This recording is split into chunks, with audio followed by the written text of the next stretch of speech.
leaving Rangers for LA. You go from the biggest city in North America to the second biggest city in North America. And then a couple of years after you're there, they acquire Wayne Gretzky. Tell us about the difference between Kings prior to Gretzky, Kings Oh, after Gretzky. well, we had a really good team. We had Luke Robitaille was just getting started. Jimmy Carson was a good young player. Guys like Jay Wells and Mark Hardy, Larry Playfair was there. Bob Bourne, who'd won 4 cups with the Islanders, was there. So we had a really good team. It's just that really it was in LA and nobody cared. Like the old joke was, what Yeah. time's the game started at the Forum? And they said, well, what time can you make it? And like even our jerseys, look back now, they're kind of these retro jerseys that are kind of cool. But when we had the purple and Yeah. gold, I came from having the red, white, blue with the Rangers, and it was one of the all-time iconic uniforms. And so now we go into, let's say, the LA, we go into Montreal Forum, and there's Larry Robinson and Guy Lafleur skating around, all the banners, and then the red, white, blue. We're skating around purple and gold, and it's just like, oh, it is funny. It really was demoralizing. But again, we had a good team, Right. good bunch of guys, good team guys, and everything like that.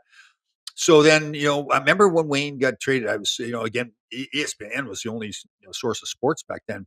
So I was back at my home here in New York, what's it, August 9th or whatever it was. And I started hearing the reports that he was getting traded. And like probably like everybody, probably like you too, you're like, come on, no way. Wayne Gretzky's not getting traded. And then when they start saying it was the LA Kings, and I'm thinking, I'm on the LA Kings. This is Wait something. a minute. Yeah. Yeah. So That's me. everything changed. The Garden, it became Hollywood. It was our locker room after games. John Candy, Kevin Costner, Sylvester Stallone, Goldie Hawn. I tell the story that Goldie Hawn was in there with Kurt Russell. Now we were used to having women in the locker room because there's female reporters. And obviously we've got to get undressed. And you don't stand there naked. You take your stuff off and you Right. put a towel on. But so Goldie Hawn's in there, and I would love to tell you that she was staring at me. She was not. I, but she's looking just casually looking around the room. She wasn't being perverted or checking guys out or whatever.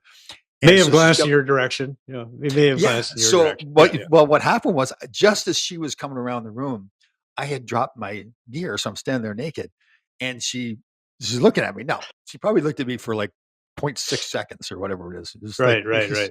but I'm thinking to myself, oh God, I hope it's not cold in here. It's so it was. But that's the kind of stuff that changed. Like that whole, it was Hollywood. I mean, it was a whole different world. We had the black and silver. I'll never forget partway through the year, we were playing a game in Montreal Forum. It's Hockey Night Canada, and again, Larry Robinson's there, Guy Lafleur, and Wayne Gretzky. Had a good season. We were ranked, we were up high in the schedule, high in the standings, and so were Montreal.